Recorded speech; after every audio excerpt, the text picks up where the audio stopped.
Our guests this morning are two scholars who have made incredible contributions to this project, but more importantly, incredible contributions to their respective fields of study.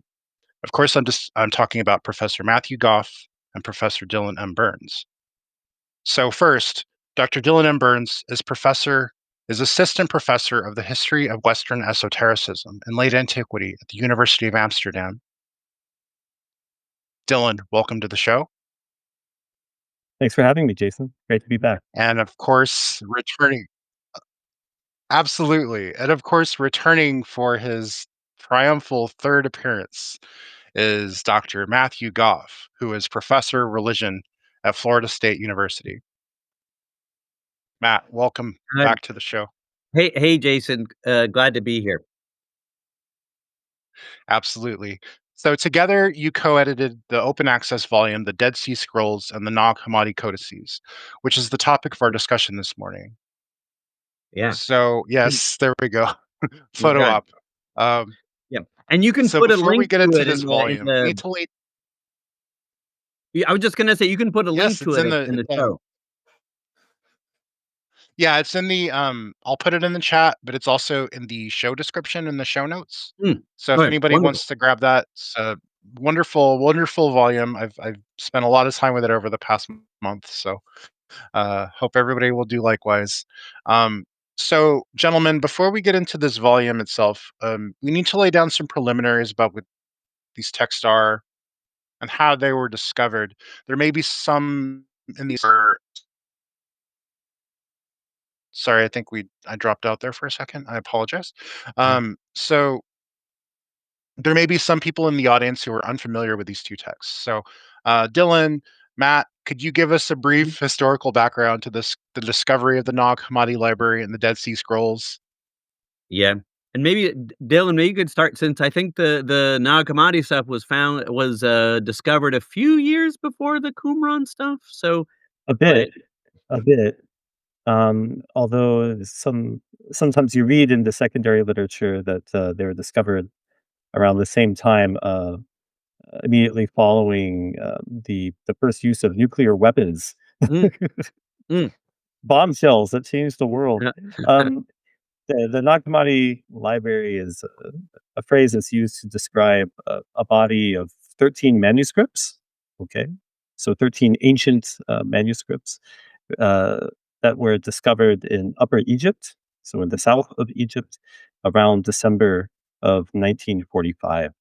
And these manuscripts are written in the Coptic language. Coptic is the youngest phase of the Egyptian language. It's mostly written with Greek letters, plus some additional letters to capture autochthonous Egyptian sounds that you don't have in Greek. And these 13 manuscripts contain over 50 separate tractates that belong to the worlds of early Christianity, and especially the religion or movement known today as Gnosticism. That is a religion or movement having to do with salvation through some kind of higher knowledge, usually bound up with some form of cosmic dualism.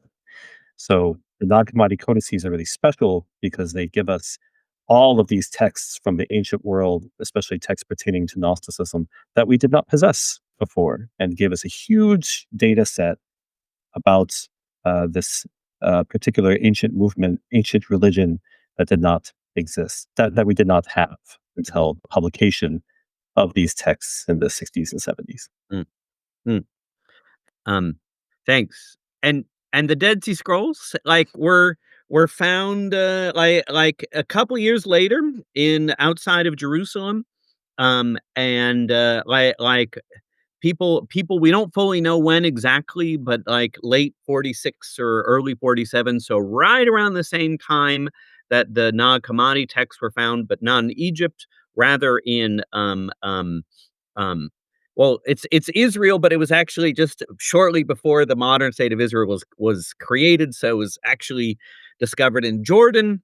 And it was a material found in several caves outside of the Dead Sea. Some of them were large intact scrolls. Many others are just small fragments. Together, it's a large corpus, about 930 texts. The texts are from the 2nd century BCE to the 1st century CE, and material from a Jewish sectarian community at the time.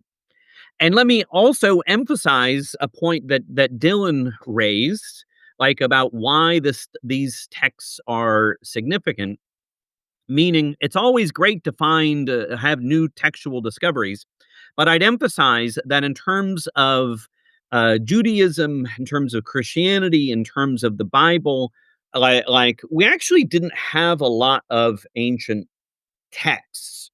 The main manuscript the Old Testament is based on, for example, is a medieval manuscript. Our oldest complete copy of the Hebrew Bible is the Leningrad Codex, produced in the year 1008 CE, like not BCE, CE. So we like in terms so for a lot of material, how we understand Judaism and Christianity, a lot of it is based on medieval copies of older texts, and we really don't have a lot of ancient texts themselves. And then, like, I really like Dylan's metaphor of sort of. Oh, sorry. My phone was ringing. I'm gonna turn this. And then we found. I like Dylan's metaphor of the bombshells, because we actually have in terms of the study of this material, both like it's two bombshells, like the Nag Hammadi stuff and the Dead Sea Scrolls stuff, right around the same time. And it's so interesting when you actually look at these ancient texts. In some ways, they sort of echo with things we know, but when you have these new discoveries of the past, they don't just give you new information. Like, it's the past is a foreign country. It can often be sort of weirder and stranger. It's not just how we understand. It's this conflict between how we understand the past, and then you're actually seeing something from the past. Like it's that's one of the reasons why we're so interested in this material. Yeah, this material, these two corpora, as it is, two bodies of manuscripts, forced us as scholars to go back to the drawing board and reevaluate how we talk about the history of early Christianity and the history of Yeah, ancient Judaism. yeah, yeah, exactly. Yeah, and I think that that was part of the emphasis for you're putting this conference and later volume together, right? Mhm. So the relationship between these codices and these scrolls in early scholarship was much different than it is today. In your introduction to the volume, you emphasized that there is a relative lack of interaction and comparative scholarship between these two disciplines, and you hope Yeah, that the volume would suggest further areas of comparison and study. Um, and you emphasize in the introduction this concept of weak comparison. So, could you tell us what you mean by yeah, weak comparison, and tell us about how the disciplines interact today or don't yeah, interact today? Well, I think it's maybe worth saying a moment as to why we would want to compare yeah. these corpora in the first place. Why talk about the Nag Hammadi codices and the Dead Sea Scrolls together at all? Mhm, mhm. Um, and one reason is that they're already associated with one another in popular culture. So, a great example I could think of that's personal is when I was a student, an undergraduate. I remember one summer I bought a book called Holy Blood, Holy Grail. Was a kind of a journalistic, perhaps pseudoscientific exploration of ancient religion, Mhm. trying to show that Jesus was married and had children, and that there was a bloodline that the Catholic Church had hidden. I think that was the theory. And according to the book, the discovery of the Dead Sea Scrolls and the discovery of the Nag Hammadi codices next to one another gave us revolutionary new data that could be used to support the married Jesus hypothesis. Uh, Mhm. in other words, the Catholic Church had one doctrine about Jesus' life and death, but thanks to the Dead Sea Scrolls and the Nag Hammadi codices read Mhm. together, we could come up with another hypothesis Mhm. about Mhm. Jesus' life and death Mm. and Mm. what they meant. And so, and I read this very innocently as a 21-year-old without the tools to Mhm. access this scholarship, but I was fascinated by it. And so, because both the Dead Sea Scrolls and Nag Hammadi Codices make us force us to reevaluate the history of early Christianity as well as history of ancient Judaism. They're associated with one another in certain pockets of popular culture and popular scholarship as containing the secret or hidden history, the Mhm. esoteric Mhm. history of late ancient religion. Yeah. Exciting stuff, right? So you would think that there would be scholars who would write about these corpora together. And Matt and I found, as professionals working in these fields, that this was not the case. Yeah. People who write about the Dead Sea Scrolls do not generally talk about the Nag Hammadi Yeah. Codices, Yeah. and vice versa. Yeah. And so we Yeah. thought it would be cool to join forces, as it were, and begin that conversation from a scholarly standpoint as a way of coming up with a book that I could have given to my 21-year-old self Mhm. reading Mhm. Holy Blood, Holy Yeah. Grail, who Yeah. had some questions about whether this stuff actually has anything to do with one another. Mhm. Yeah. And here I'll mention, like, so that Dylan and I have been friends for a long time, and from talking, like we realized that over the years that like the stuff we were working on, like in very different academic venues, were actually quite similar, and we started doing more comparative stuff. We doing kind of joint sessions at the SBL, and the volume came out of that. And one of the things I would stress is that, like, so sort of let's call it the value of comparison, and why do that. Meaning, at one level, these corpora are really different from different. One's Jewish, one's Christian, one's like the Dead Sea Scrolls are earlier, and they're written in different languages. They're really from different, like, thought worlds. And a lot of times when people think about comparison, the point is to kind of find two different things where there's a similarity, and then kind of posit some sort of, like, link between them.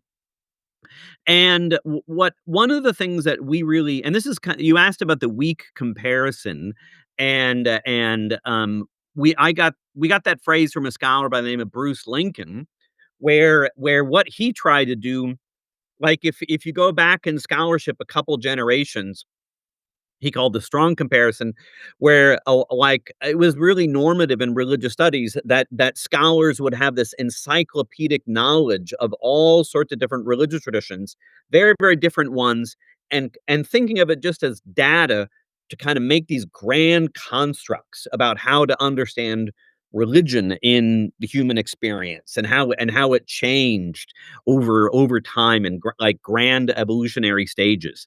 And these kind of those grand narratives fell apart.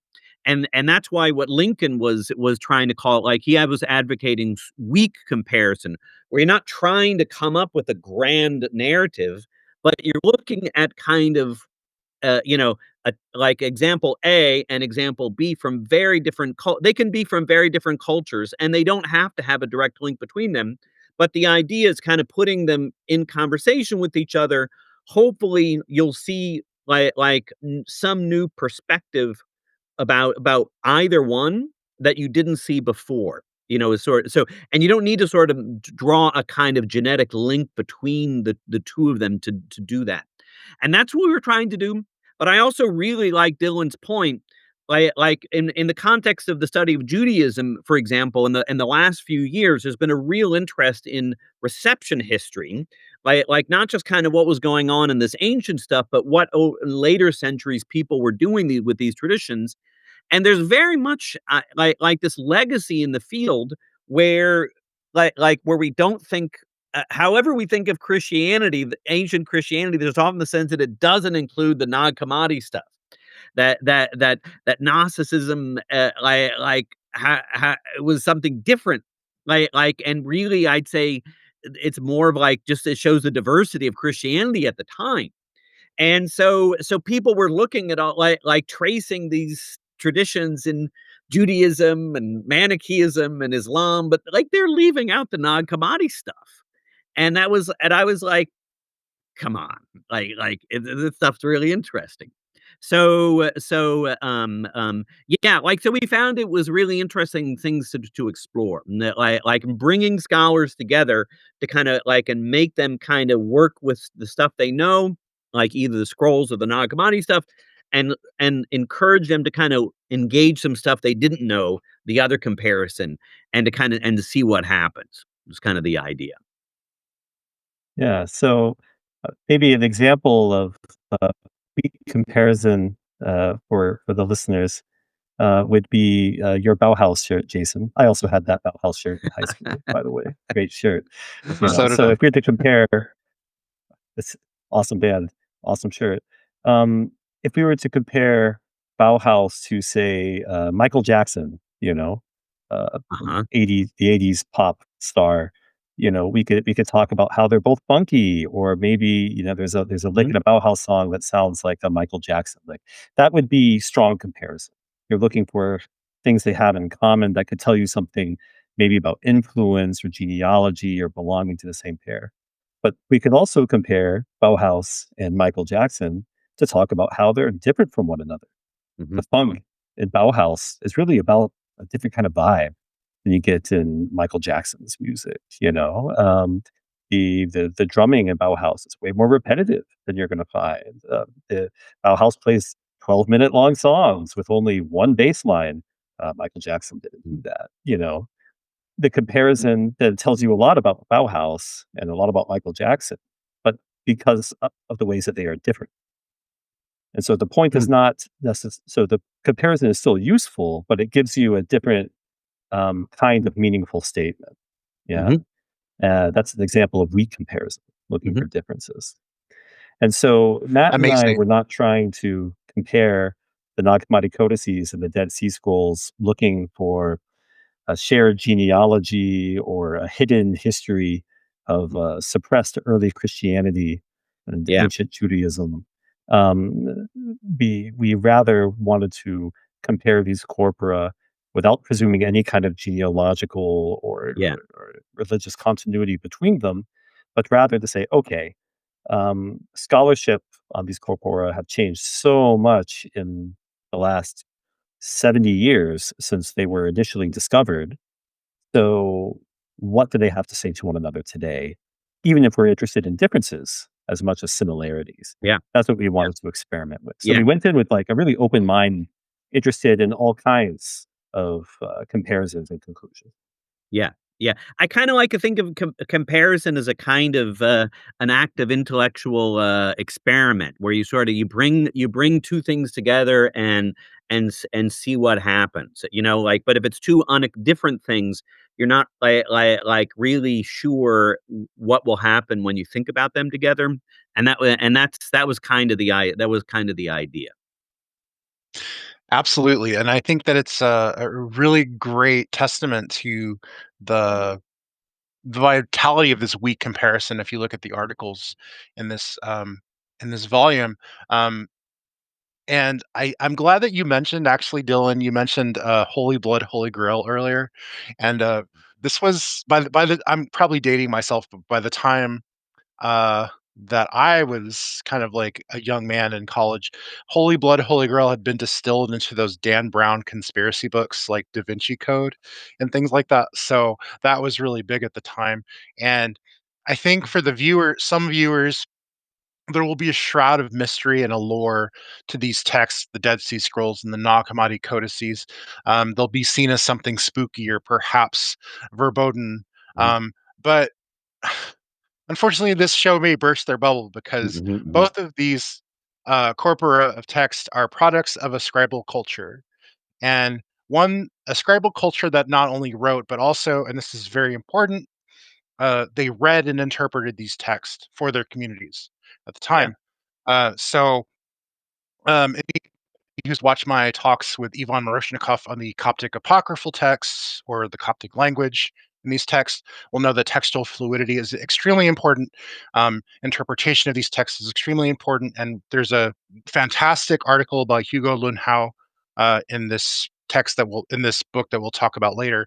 But first, um, Matt, could you talk about some of the misconceptions Yeah, in regards to and the scribal communities behind the Dead yeah, Sea Scrolls? And then yeah, Dylan, after, could you yeah. discuss the Nag Hammadi codices? Yeah, I'd be happy to. Meaning, traditionally, what we knew about scribes, or how biblical scholars talked about scribes, is they really meant copyists, and meaning with this understanding that we see, once the Bible is a standardized text, that the job of the scribe is simply to copy the text, and in that sense, you only see the hand of the scribe when they make a mistake, and it really fits with the sort of the idea which became really prominent in our culture, of the idea that sort of the Bible as a canonical text, and you have the sense that the Bible is a sort of autonomous force that moves through history through these kind of anonymous scribes, like before the printing press, who just sort of copied out the same thing, um, um, over generations. And then you only see it when they make their hand when they make mistakes. And this is one of the things where you're actually getting ancient Jewish material texts, or the actual texts themselves from antiquity, where the our understanding of the where the evidence really doesn't, it can challenge our understanding of what a scribe is. Meaning, and let me put it this way: in terms of the biblical texts from from Qumran, they only match exactly our later Hebrew text, which became standardized in 41% of the time. So there's a sense of, there's a common text and there's a tradition, but it's not really. But you never get the word Bible, and they don't really have the same sense of canon in the way that we do. So you actually see, in the Dead Sea Scrolls, how people are talking about the text, how people are reading the text, how people are interpreting the text, affects how they're actually writing the text and telling the story, meaning thinking of the scribe as not simply an anonymous copyist, but a kind of textual intellectual, a textual scholar with his own agency, their own and the ability to discern interpretive problems, and how they copy the text will see how their solutions, and even also the idea that the scribe is probably in the context of a community of people, where it's not simply like the individual scribe, like at their desk, like late at night. It seems that they were reading out loud. We actually know from they didn't have desks with papers spread out. That wasn't how it worked. It was more in the context of a community of people, like one person reading something out loud in the context of discussion. There's lots of examples where you really see that the scribes are doing all this creative stuff, and I could give an example or two, but I'll hand it over to Dylan to talk about this stuff with the Nag Hammadi material. Yeah, thanks, Matt.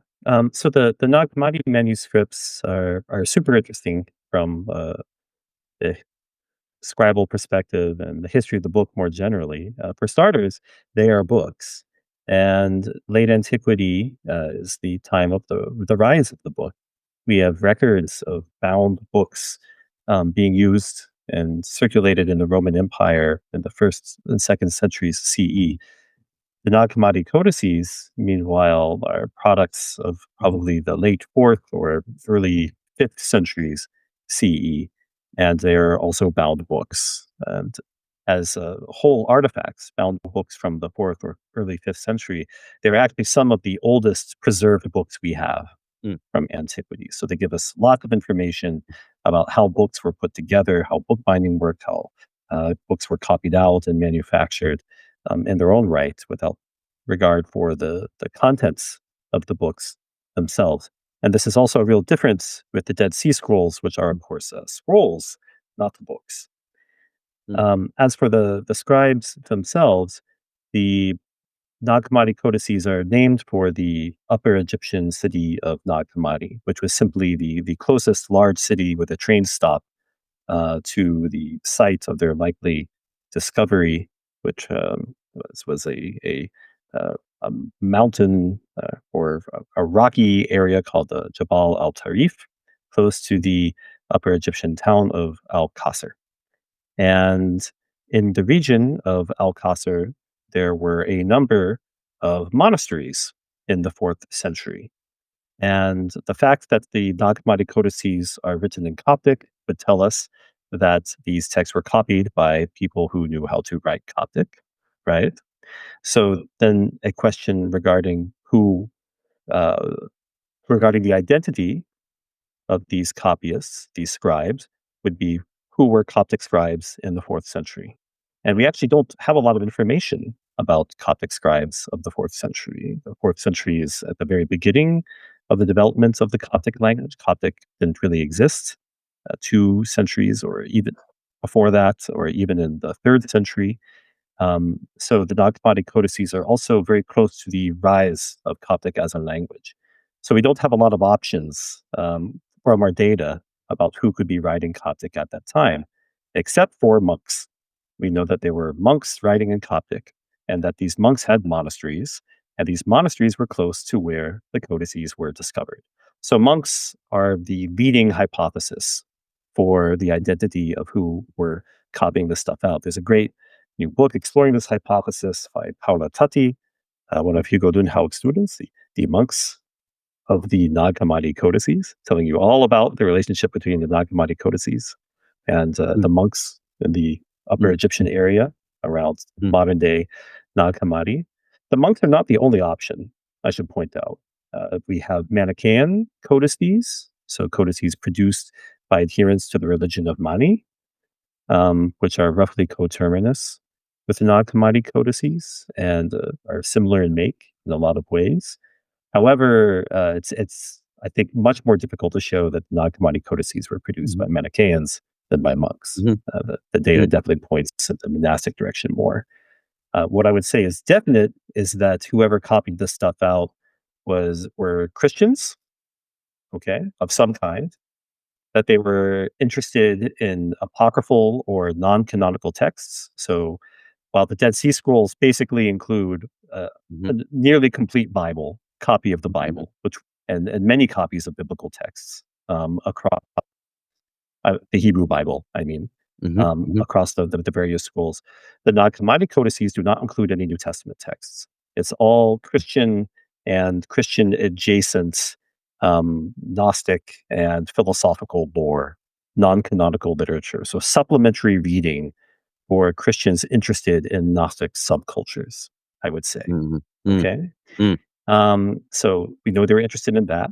And there's a lot of intertext with magical material in the Nag Hammadi codices, and the prayers, descriptions of rituals, incantations, names of angels and demons and higher beings to invoke, discussions of occult learning like astrology, alchemy, you name it. This stuff is spread all over the Nag Hammadi codices. So whether they were monks or not, we know that they were interested in magic and what we would today call occult sciences. At the same time, we should remember that they were also definitely Christian. And so when the Nag Hammadi codices were first discovered, some people thought, this is a Gnostic library. We finally found the books that the Gnostics wrote out for themselves. Well, these texts tell us a lot about Gnosticism, but we know that Christians in monasteries were reading them. And so this may give us more of a picture like the monks in Umberto Eco's novel in The Name of the Rose, right? Where we have monks who are definitely monks and they're definitely Christian, and some of them are up to no good. Yeah. The Nag Hammadi codices seems to have been copied out by scribes like that. Yeah. One of the things I really like about that, like in both corpora force us to sort of re-examine how we think about both Judaism and Christianity in this formative period. Meaning like we have our own understanding of these religions today, and but like but it that often doesn't fit with what we see like with the stuff going on back then. And so it forces us to sort of realize that sort of the earliest stages of these religions could be, by our perspective, weirder and stranger. Like, we tend to just think of the past as just foundational for what we are in terms of our own norms, but like for me, an overarching lesson is like the past, for both of these traditions, like, is weirder and stranger than like our normative traditions would have led us to believe. Absolutely, and, I think that it's extremely interesting, especially when you and we'll get into this a little bit later, but the vast amount of material at a place like Qumran and these, fragments, literally thousands of fragments Yeah, versus a relatively stable but still a text that attests to fluidity, like these yeah, codices, these 13 codices, right? yeah, Um, and I think that I think for me, what's really interesting that's going on here, and that this volume, and especially this article in the book that we'll talk about shortly, is the emphasis on the materiality of the book. It's really yeah, interesting when you compare it to what's going on with the Greek and Egyptian magical formularies.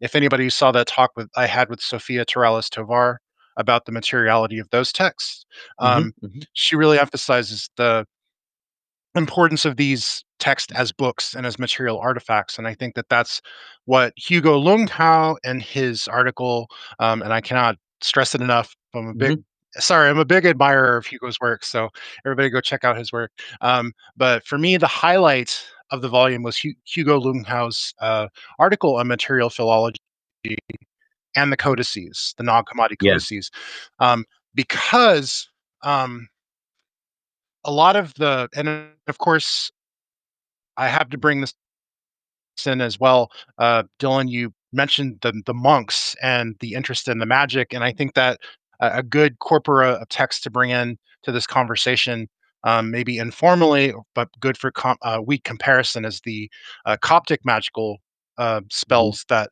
Dosu works on, because the monks, we know monks were working on those as well. So very interesting. But let's talk about this article by Hugo Lundhaug, because in it he emphasizes, and quite convincingly to me, the monastic background of the Nag Hammadi library's origin and the key of textual fluidity in the transmission of these texts and how they were meant to be read.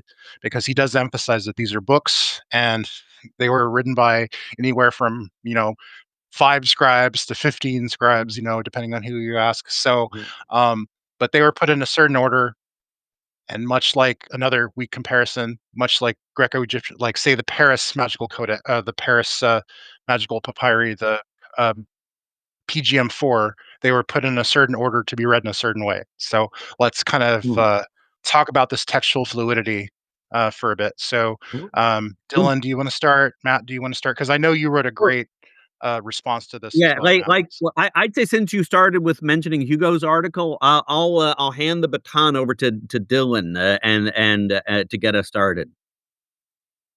Sure.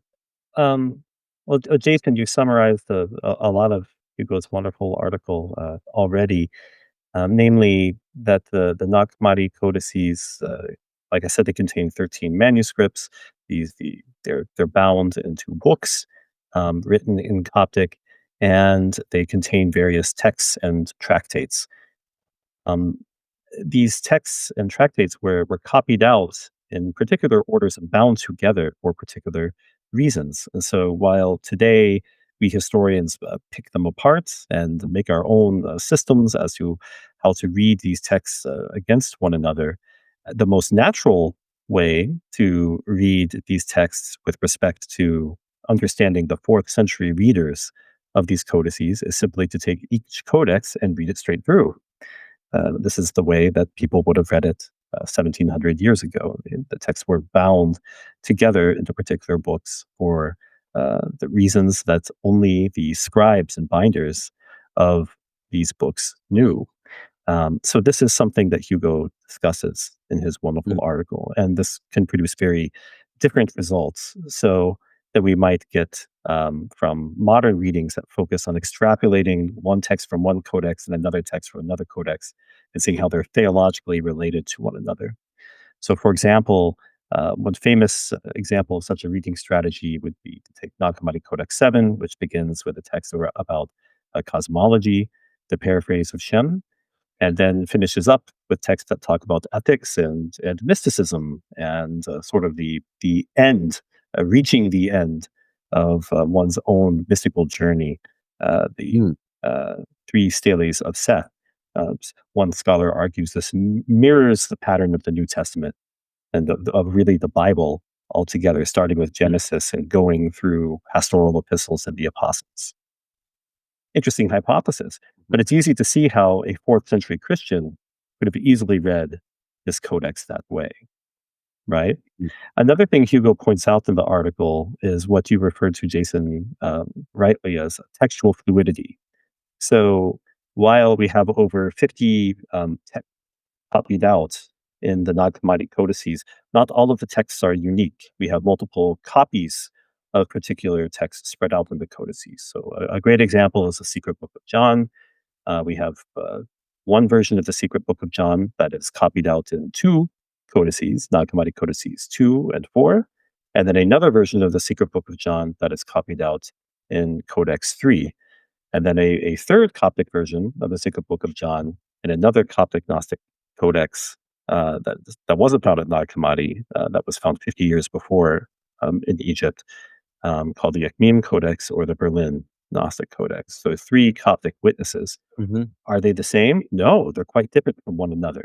And scholars used to retake the 3 witnesses and 3 manuscript witnesses, and then try to figure out which one was the original, or how can we reconstruct the original secret book from these 3 manuscripts with all their differences. Hugo, taking on the methodology explored by medievalists, and suggested that instead we simply read the 3 manuscript witnesses as 3 works in their own right. But we don't have to try to reconstruct a hypothetical lost version of the secret book, the archetype that informs all 3 of the manuscripts. Rather, it's worth reading each manuscript witness as its own separate work, which is also how ancient people would have read them.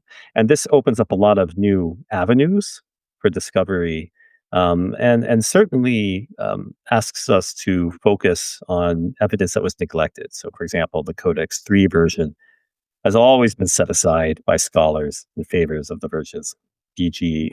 Codex 2. But actually, the Codex 3 version is super interesting in its own right for linguistic reasons, translation practices, to say nothing of theology. So looking at textual fluidity, the way that texts change over time, and analyzing those changes with respect to each text in its manuscript setting, instead of trying to smooth over those changes and trying to reconstruct a hypothetical or text, is a really useful way to go about extracting more information and learning more from these ancient artifacts. It's great. And so Matt, you wrote this awesome response to Hugo's article. I tried, talking about the differences because we felt it was important to in the issue of sort of engaging the material, like that we have someone who knows a scroll sort of engaging like what Hugo was doing, and basically what like you could so the sort of the material philology that so it's a form of scholarship that came out of medieval studies that is becoming normative in biblical studies, and the idea that like Hugo does such a wonderful job of showing how that approach can sort of unlock ancient material. And there the idea, like I really like the language of textual fluidity, um, um, where the idea that each manuscript is a text unto itself that needs to be sort of appreciated. What was a scribe doing? What was a scribe trying to do? And this, while at one level this might seem obvious, it really goes against the grain of, let's say, biblical studies, because often, like one of our, let's call it the tyranny of canonical assumptions, or also the tyranny of critical texts, meaning like a critical text the creation of a critical text takes all of this manuscript evidence and reconstructs this one kind of text, which is actually doesn't not something that it actually exists, but something that sort of extrapolates like the most original text from all of this material, and all of the individual nuances get erased from the discrete manuscript evidence. So it's a new appreciation of the manuscript evidence, and Hugo is doing a great job with that material. In the Nag Hammadi material, like Dylan was emphasizing, you see similar approaches going on with the Dead Sea Scrolls. I also got a sense that like some of the like the work is a little like at some level the materiality is offers different challenges. Like the scroll, like there's things you can do with scrolls and that you can't do with codexes and vice versa. So for example, one thing we can do with scrolls, because it's a rolled thing, like I remember kind of doing this in grad school. Like I went to an art supply store and got like some poster paper, rolled it up into a like a little tube sort of thing, and I took a big knife and just like stabbed it. And why? Because when you unroll it, the difference, the gap between the knife mark will change. And so the idea there, if you have that, if you see kind of common damage patterns, you can sort of extrapolate like how many like what's the whole roll, like we might just have a column or two, but you might be able to extrapolate the size of the original scroll, for example. You see what I mean, where like a recurring damage pattern. So there's stuff there's the materiality, the like how that material philology kind of gets applied. It can be a little different, and Dylan can correct me on this, but I think like the Dead Sea Scrolls have more scraps like than it's the non-commodity codices. It's all stuff in codices, right? Like is there scraps that we know of too? I think the answer is no, but tell me, Dylan. Well, there are unplaced fragments, and when I say, the Nag Hammadi codices include 13 manuscripts, some of these manuscripts are in really lousy shape. Yeah. So that They're means kind of very fragmentary. leaves that sort of fell out where you don't really like they were in a codex, but we don't really like know where like Yeah, yeah. exactly. So a good so Codex 10, a lot of Codex 9, most of Codex Yeah. 12. Yeah. The in the critical editions, the pagination Mm. of the different leaves, pages, as it were, um, has a little asterisk next to it Yeah. to show that they don't really know. I mean, Yeah. they Yeah. we don't have enough of the Codex preserved to be able to Mm. tell, Mhm. um, is which page this actually Yeah. belongs to, in terms of the larger Mhm. design of Yeah. the Codex. All we can tell is, Mhm. from the fibers on the papyrus, fragments. These fragments are not from the same page Mhm. as these fragments, Yeah. Yeah. and they probably can. And from what we can discern in the text, this one comes before that one, Mhm. Mhm. you know? So And so there that's there are a number of codices preserved like that. And then there are other fragments that we can't place anywhere. We don't know where they go. yeah. Yeah, Um, so there's some but my set like there's but some you're right, Matt. 'Cause The some of the the scrolls the were the found like, the ones in cave 1 were in these big jars, which is sort of like the equivalent of a filing cabinet in antiquity. There's a language in Jeremiah where is like, "Put a scroll in a jar," meaning, like, if you want to kind of preserve it, do that. And the stuff from what we call cave 1 was in these big jars, like, about 4 feet high, and that stuff was well preserved. It was all published in the '50s, but a majority of the stuff was what we call from cave 4 and cave 11, and a lot of that stuff is really, really fragmentary, where it's like 100,000 pieces, where it's really important. It raises the question of sort of like I sometimes I use the analogy, like, if you have puzzle pieces, like, from all sorts of different puzzles, and you don't have, like, the cover of the box to kinda guide you, what do you do? And the issue of handwriting becomes very important, like, meaning, like, this fragment and this fragment, like, they actually might seem really different, but if you can tell it's from the same hand, like maybe they're from like the same text. There's a lot of room for speculation, but I want to emphasize one example of the kind of where actually having the actual materiality is a really good example of sort of how they understood this material. What one example I give is from the like in the Qumran world we call it 4Q8. It's a fragment. You could just call it like a fragment of Genesis, but as I want to you'll see that's not really a good example. It's about one column, and in the same way, like with puzzle pieces, if you have the edge can really help you figure out what's going on. And meaning, because as a scroll, if you have the edge, you can actually see that, like, because it's sheets of leather that were sewn together. And when you find these edges, you can generally see like where there was kind of thread. Like when the scrolls were first found, they actually did have the thread, but like it disintegrated very quickly. And in this one text that I have in mind, like it it it it is very similar to our version. It's one passage from Genesis 47 from the Joseph story. So you could just say, "Oh, it's a Genesis manuscript. Oh, it's from the Bible." But we have the edge, and there's no sewing. There's none. So meaning this was not part, even it's what we would call Genesis 47. It's not part of a book of Genesis. This was not part of a larger scroll. It was not part of a Torah scroll. It was not part of a larger book of Genesis. Like someone just wrote this out on a sheet. And then the question, like, it was not producing a book or of the Bible the way we understand it. And it raised the question, what were they doing? And here I'd emphasize, like, this is sort of an example where the evidence forces us to sort of examine what what our tradition is. The word Torah doesn't mean Bible, doesn't mean law. It literally means instruction.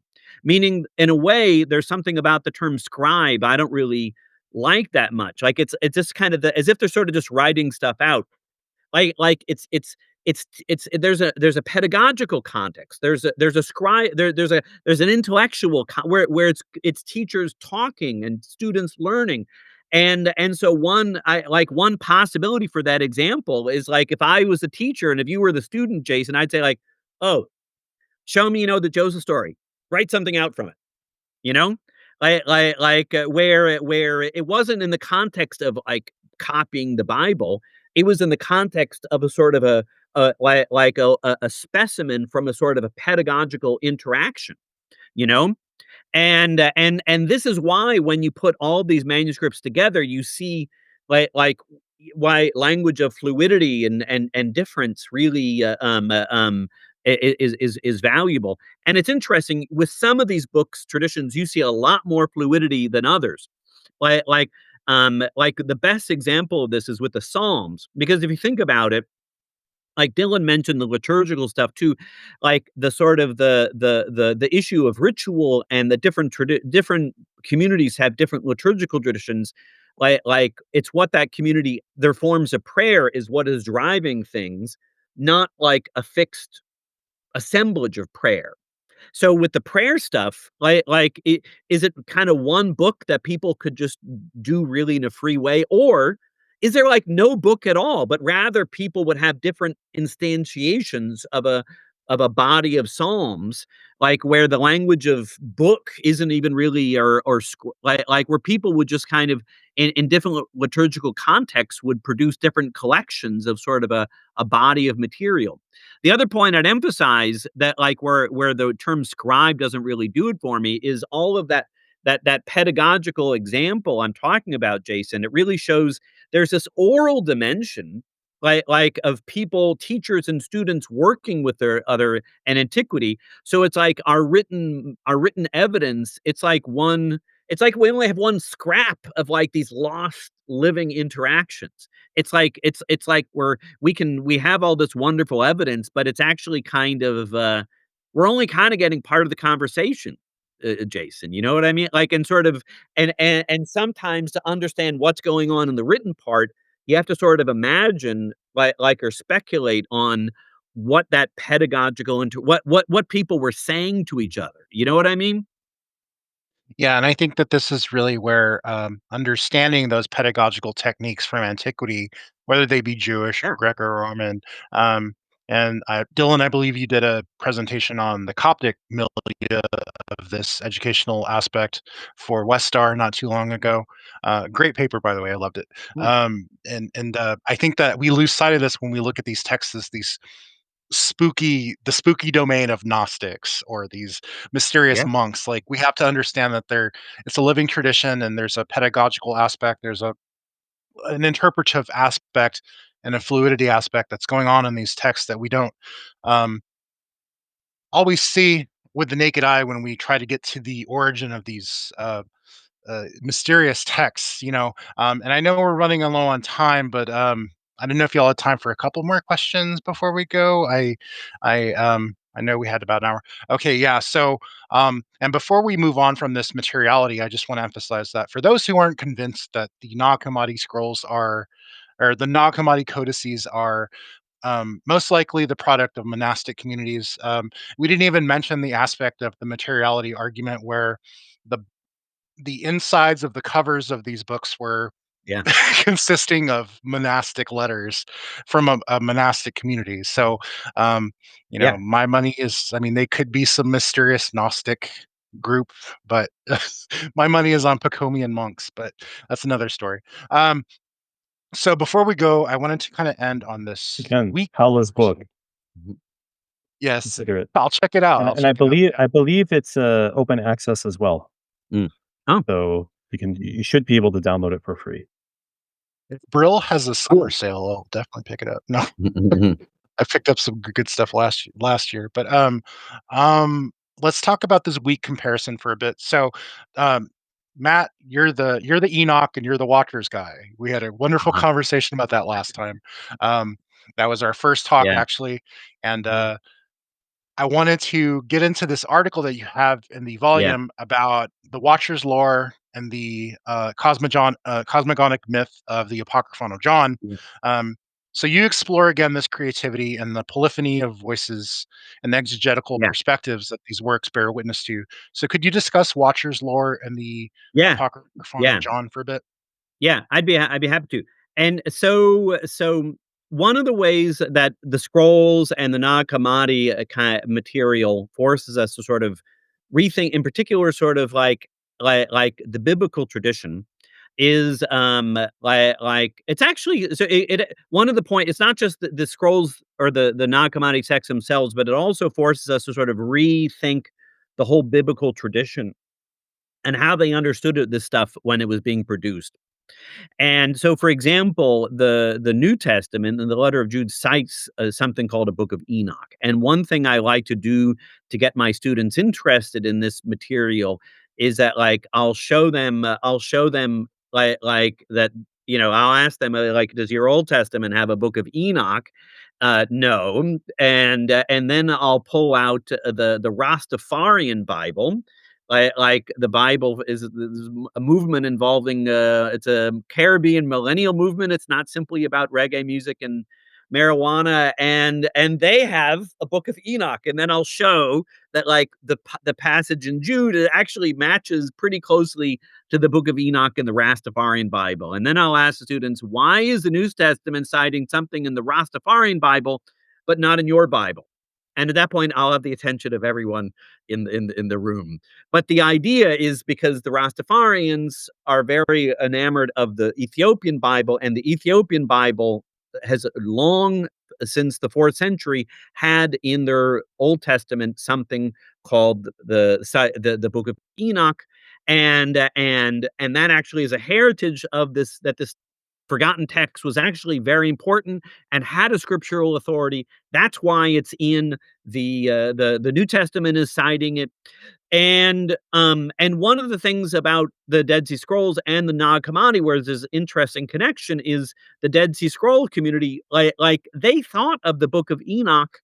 It gives you a sense of like what was scripture in ancient Judaism. They very much thought of Enochic scripture and Enochic writings as having this authoritative value. Like and Enoch was a figure. He's described in Genesis as the seventh generation after Adam, and this understood as this great sage who received angelic revelation from before the flood.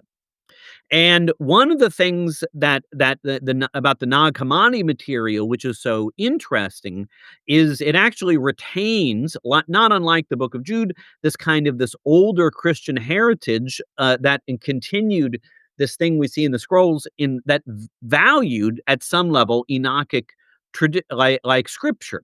And right around the same time, like one of the things that makes the Nag Hammadi material interesting is right around the same time, and Dylan knows more about this than I do, we see a sort of transformation of Christianity in the 4th century,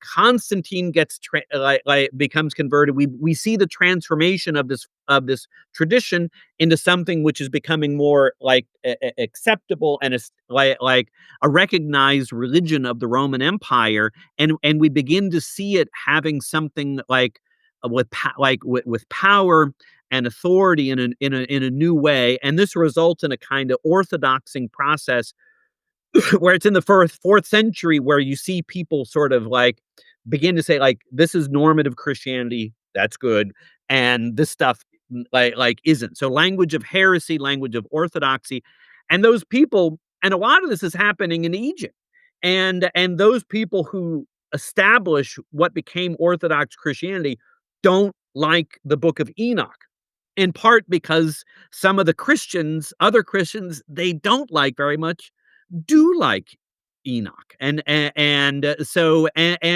is going on in Egypt. So meaning the Nag Hammadi stuff, while from a modern standpoint might be very strange, it actually retains this older interest in the Enochic stuff, but they're thinking about it not as biblical the way modern people do. There's no citation of a Book of Enoch, but rather there's an incorporation of Enochic material about how the Enochic stuff is depicts material about from before the flood. So it reflects a real interest in sort of deep time in the primordial history. And that sort of early primordial history stuff is something the Nag Hammadi folks are just fascinated with. Elaborating and telling these elaborate cosmogonic scenarios that at some level are based on Genesis, but it's not presented as kind of textual exegesis. It's often presented as kind of like Genesis adjacent elaborate stories about the early history of the world, and the Nagam and they incorporate the some of the Enochic material into that. So it has kind of a value and a relevance for them, but it's not as not biblical in the modern sense of the word. Is that sort of I I could go on, but I'll keep that there. No, I think that's great. I think that it actually ties into another question that I had, which I just have to get this in because it was in a footnote, but I love to go into down the rabbit hole of footnotes. And Yeah. I had Guy Strooms's book, Another Seed, actually when I was reading these two articles by you Uh-huh. and Uh-huh. Dylan, and there's this footnote that you have in your article on this Uh-huh. subject where you talk about how the depiction of Noria and hypostasis of the archons has more in common, and this again gets into the Yeah. concept of traditions versus canon. Yeah. You talk about how in the hypostasis of the archons, there's the depiction of Noria, who is trying to get away from the archons who are trying to, ravish her, and that has more in common with something like, say, from a medieval midrash than Yeah. any Watcher's lore that we're really familiar from the Second Temple Yeah. period. So, Yeah. just because I'm a nerd, if you could talk All about right. that a bit All more. right. Yeah. All right. Yeah, yeah, yeah. And you do get nerd points for asking that question, Jason. So yeah, Dylan can correct me if I'm getting this wrong, but yeah, and you're right in the figure of Noria, who I think is a sister of Seth, like this really important kind of She's Seth. feminized principle of like Seth is idolized in the Nag Hammadi tradition, and Noria is kind of like this feminine analog of her, I think, and the archons, the evil archons who rule this realm, like try to rape her, and she escapes. And I believe she escapes by like, and this is actually key for the analogy. She ascends, right? Like there's an ascent tradition, which is really interesting because a lot of times the ascent tradition involves kind of male ascetics, and um and the tradition, so the idea that these kind of evil spiritual beings want to rape her has a strong analogy to the Watchers myth. The core Watchers myth in the Enochic tradition tries, like what you see in Genesis is that like the flood happens because of evil in the world, but they're wonderfully vague about like, well, what happened? Must have been bad, but like you don't really know. It doesn't say. And you get this a more elaborate version in the Book of the Watchers, where it has angels coming down to Earth because they see that they find the women attractive, and they sleep with them. Like sometimes it's called a marriage, but like, there's no marriage ritual. No one's throwing rice around or anything. Like it could be rape, and there's no account of the women's consent.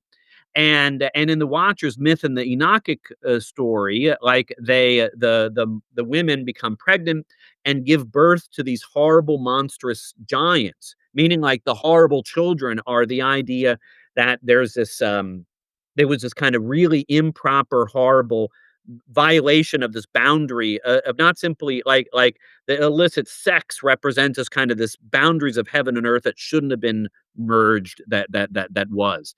And then because the rampages of those giants is why the flood happens. But you're right, like one of the most extensive retellings preserved in rabbinic literature of all this material, a text called the Midrash Shemichaza and Azael, imagines one story where one woman, Astaram,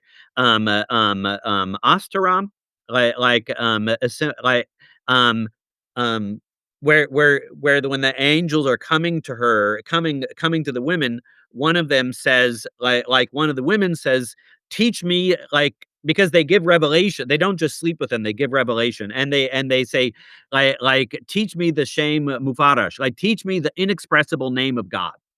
And they do, and she ascends, like it's a kind of mystical thing, but it's also sort of like getting a escape from rape kind of thing, and this odd thing that like then you have this kind of righteous human in the stars and the evil angels on earth, and then talks about like one of the stars in heaven, like that she was affixed, and they mentioned the Pleiades, like the idea that one of these seven stars is this righteous woman who remained pure in the context when a lot of women on earth were defiled.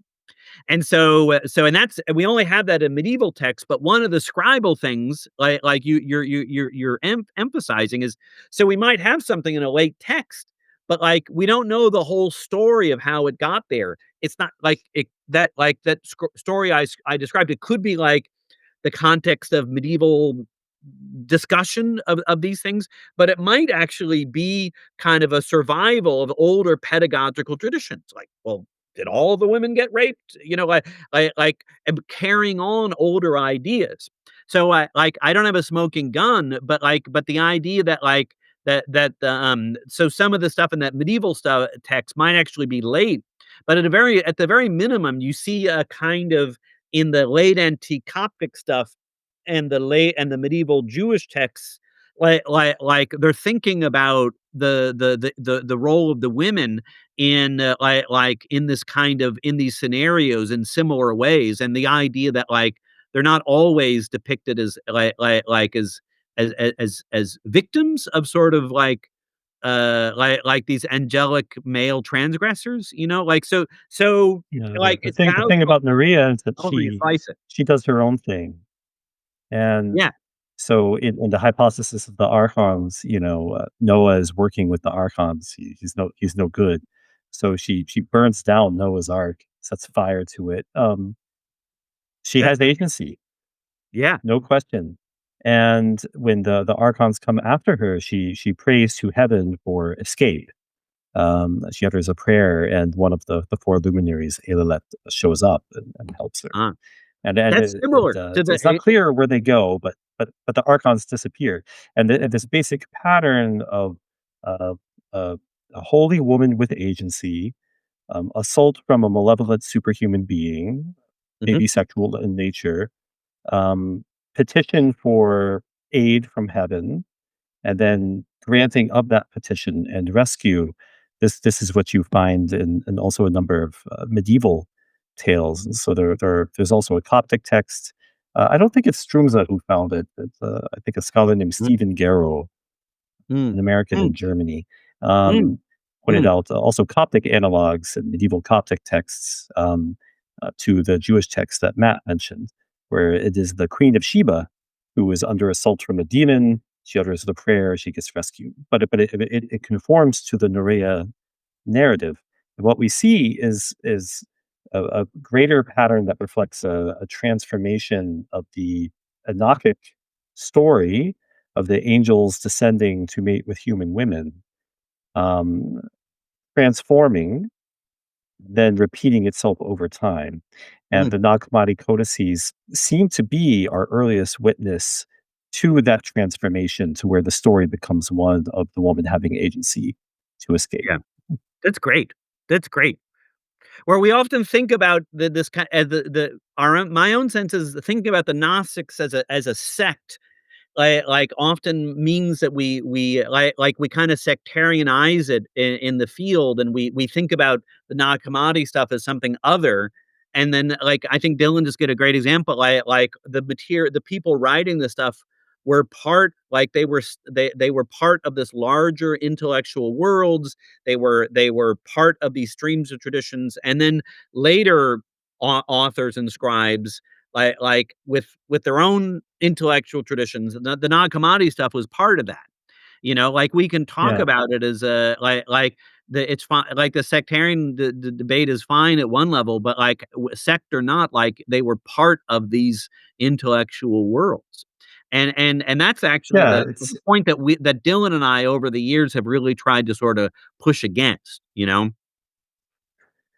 yeah. So, I mean, and for some of your listeners, Jason, I think there's also a, a depiction of Gnosticism, or the Gnostics have a reputation for being open-minded, right? You can valorize the Gnostics as having been a really enlightened early Christian sect that was oppressed and pushed out by the Catholic Church, and the Gnostics were non-sectarian, and they were open-minded, and they drew freely from all kinds of mythologies. This is the portrayal of the Gnostics you have, for example, in theosophical literature, Blavatsky, or Rudolf Steiner's anthroposophy, for example. Various esoteric movements see the Gnostics as free thinkers.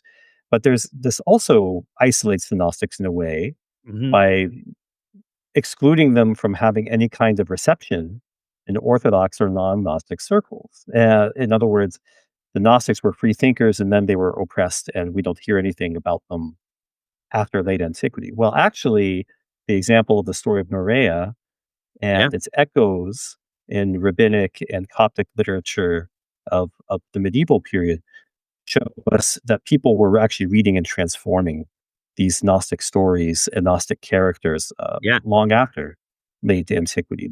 They were not isolated. Yeah. Um, although Gnostic dualism uh, uh, went through its own medieval transformations in different social Mhm. environments, like with Yeah. Manichaeism and the Book of Knowles Yeah. and so Yeah. forth. Yeah. And Elilep, in particular, the angel that Nerea calls upon to save her, is a great example of this himself, because he appears in a number of Coptic magical texts from the medieval period in Mm. just Christian environments. Um, he's really a Gnostic angel. We read the name first in Irenaeus in the 2nd century, and we read about this angel all over the Nag Hammadi codices and the so-called Sethian Gnostic texts. And yet we also find him in Coptic magical spells as simply a Christian angel Mm-mm. hanging out with another one of the Sethian luminaries, Davide, who has been transformed into King David. He's walking around with a harp playing. So Davide, David, gotta be the same one, you know. So another Gnostic luminary becomes conflated with King David, and Adeleth just becomes a good angel. There's an afterlife, a reception Yeah. to these Gnostic figures outside of Gnosticism. And this also shows us how integrated Gnostic literature was in ancient and medieval literature. Yeah.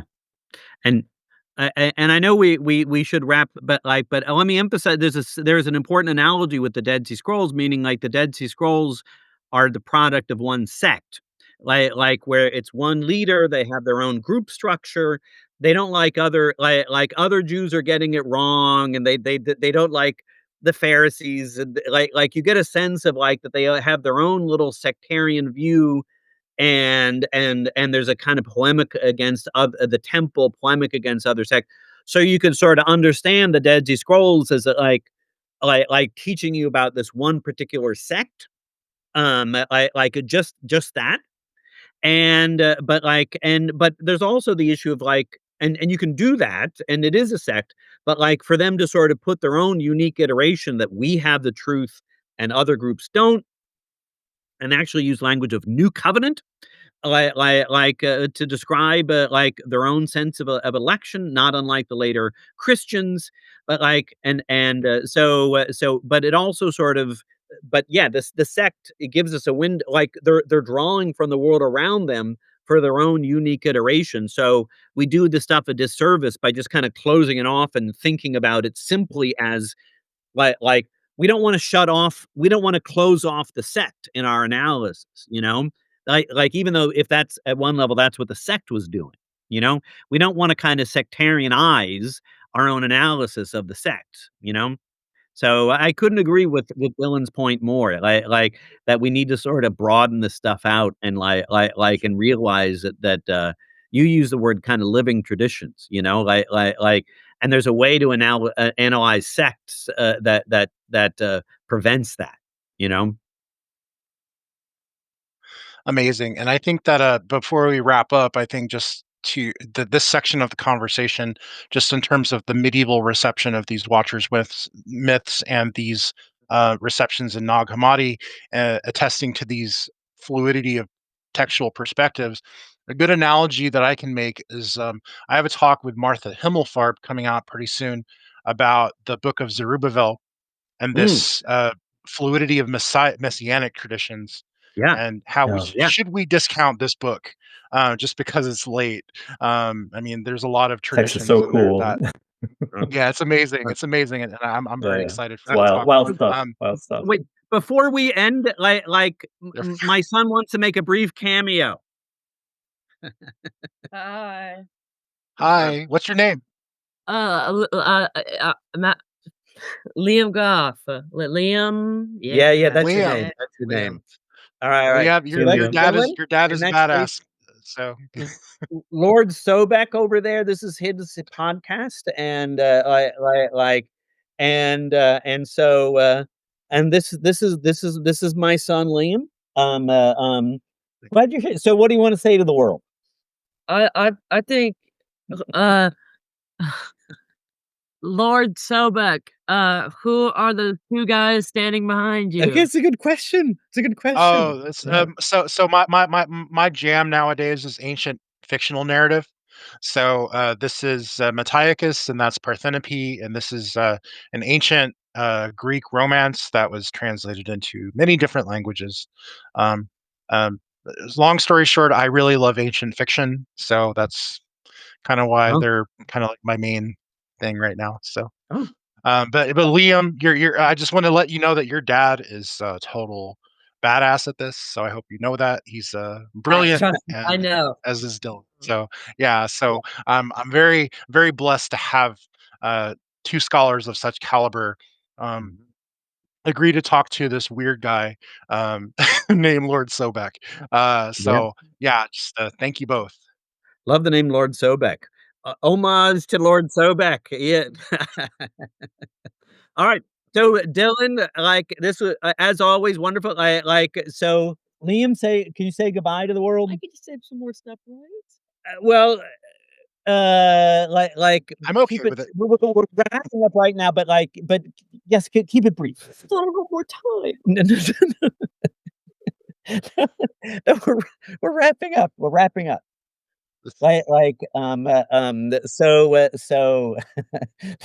I think you need to get your own podcast. This is Jason's like it's Jason's call. It's Lord. You have to Hey, respect Lord Fowden. I have a kiddo too who wants to start a podcast. Maybe you two can start a podcast together. So, His son likes video games. His son likes video games and yeah. ancient stuff. Okay. Okay, Oh, wait. Do you want to show? You're looking. All right. Liam, no, that's not what I was. Oh, okay. Wait. Okay. Then tell us one thing before we wrap. One thing. In Norse mythology, Um, is I'm really into Norse mythology. Uh-huh. That's it. I have I'm gonna. that was I mean that's pretty inaccurate. I mean, well, the main idea is I drew that. I forget when, but it was a while ago. Um, Notice the runes at the top. The runes. I think Yeah. that's wrong. That could be It wrong. says. I like, for example, I have this eagle up here just saying unnamed. Its name is supposed to be Hrace Velger. Um, Wow, but a nice. lot of Who's sources. who's your favorite Norse god? Who's your favorite Norse Favorite god or first goddess? Norse god. I mean, that's a good question. Um, a lot of them are really interesting. Obviously, Thor is at the top because Thor is like one of the most Oh yeah. documented. He has the most Mhm. stories. Mhm. Um, but I guess besides Thor, um, I mean, Baldur's pretty cool as well. Um, uh, Yeah. uh, but I have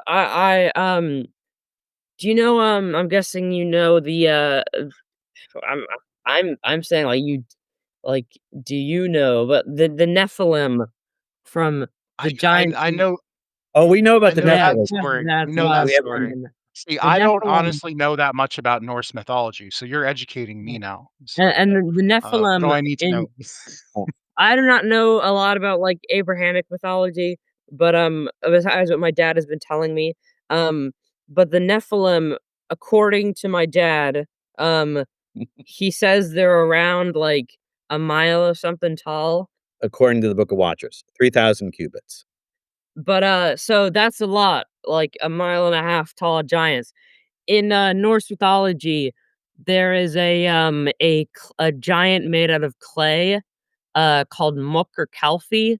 Um, it says that his heart is the heart of, like, a deer, I think, or something, or, Mhm. like, a calf or something like Mhm, that. mhm. Um, it states that he is, 9 miles tall. It just Wow, That's says that. big. 9 miles. Yeah. Yeah, and it says specifically in the Prose Edda, 9 miles tall and then 3 miles underneath the arms. And it says that Thor, it literally states in the Prose Edda that, like, not word for word, obviously, but it literally states something along the lines of, like, "We don't need to get into the fight that Thor had with Mukkr Kalfi because it was so short. But, like, Mhm. please Nice. go into the fight." How did Thor Yeah. do that? But, Yeah. Yeah.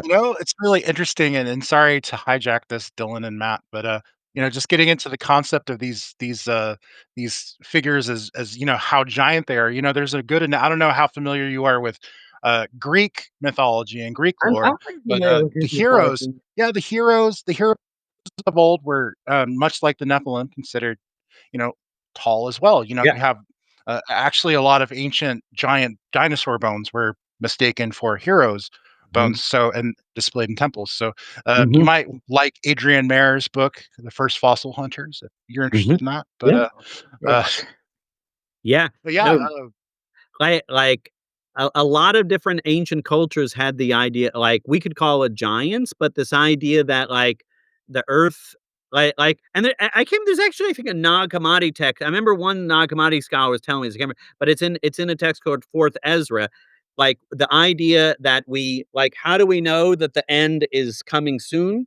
Is because people are getting shorter.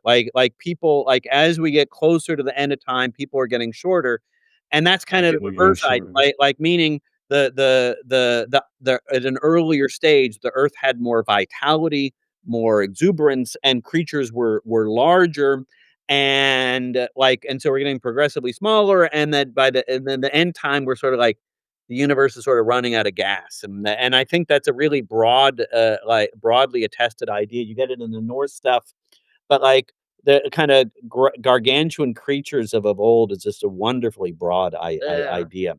So, like, Oh. maybe one other thing, because I don't want to, I really appreciate the cameo, but also like I think you need to do something like we need to get my son and your son together, Jason, and Right. and I want to mention that so like the main like mythologies that like everyone knows about, like I don't know, like Egyptian, Greek, and Norse, like the main three, like the most famous. But Norse mythology is very different from those two because it is extremely blurry. Like we there's a lot of key things Mhm. missing because for a multitude of reasons.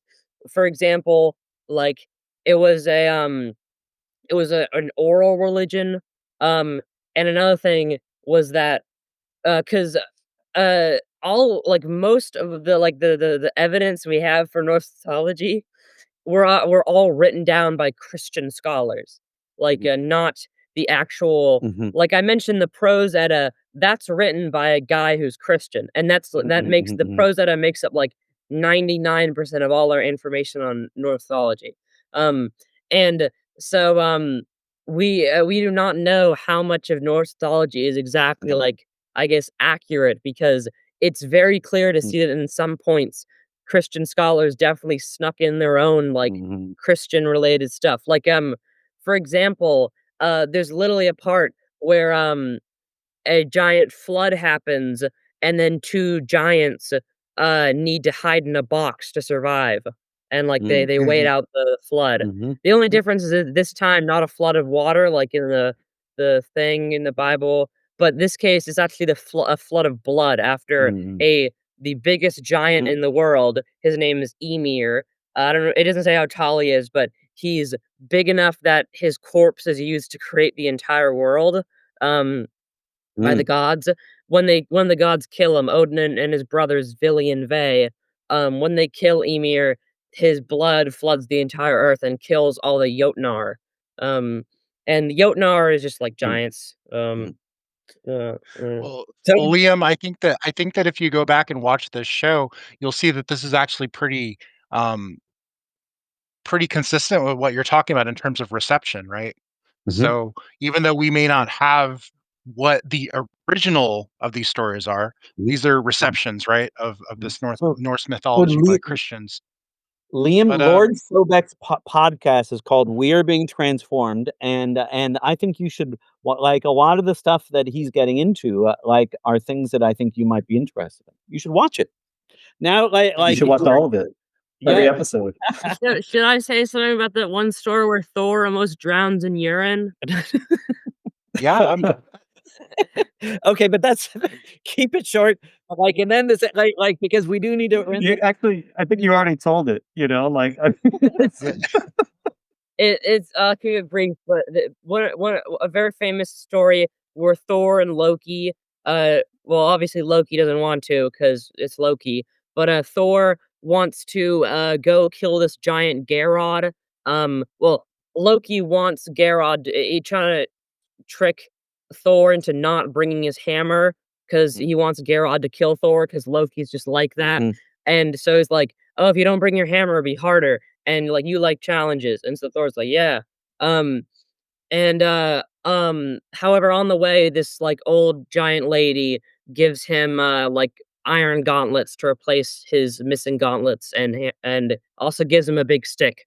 Um, is to replace his hammer. And on the way, they are need to wade through a river, and then according to the prose Edda, one of the daughters of her name is Gyalp.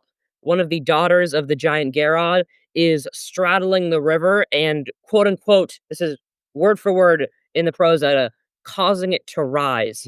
Um, and um, and then Thor they almost drown, but then Thor grabs a rock, and then another line that he actually says in the Eddas, like to actually I forget what he says, but it's something along the lines of uh like to stop the flooding, uh you must hit it at its source. And then he throws the rock at Gyalp, And then she didn't die. Thor later kills her with a chair in the story. But yeah. No. Dang. I feel like I'm studying the wrong tradition. Yes. All right. Leo, you should start your own podcast on Norse mythology. And yeah, everybody, thank you so much for watching. This has been the Dead Sea Scrolls and Nag Hammadi Library with Dylan Burns and Matthew Goff, in addition to Norse mythology with Leo. Yeah, a little Norse mythology extra bonus at the end. Bonus clip. Yeah, exactly. Yeah. So yeah, thank you, all three of you for your contributions to the show. It's been a blast for me. And yeah, Liam, I'm serious. You should. My son does a similar thing where he explains, and I love to just listen to my kid explain stuff. So that's big fun time for me. So you should start your own show. Talk about this stuff. It's really cool. Yeah. This was great. Old are you? Thank you guys. Oh, I want to mention one other thing. Before. Excellent. So when school was happening, one of the assignments for history class was for like a end of the year test was like make a 20 slide presentation about whatever you want, and I was actually exempt from this test because I had good enough grades in his class, so I was exempt from it. But I chose to do it anyway because I wanted to talk about Norse mythology. And so now on my device, Awesome. if I just sign into Office 360 with my school email, I am now greeted with a not 20 slide, but like 25 slide. I went over the limit of just like the basis of Northology. So yeah. He's not fooling around. Awesome. All right. Awesome. This was great, guys. Thank you both so much. Enjoyed it. Thank everybody for watching. Yeah. Dylan, this was wonderful, as always. Great to see you, Matt. Rock on, Jason. All right, bye. Take care, everybody.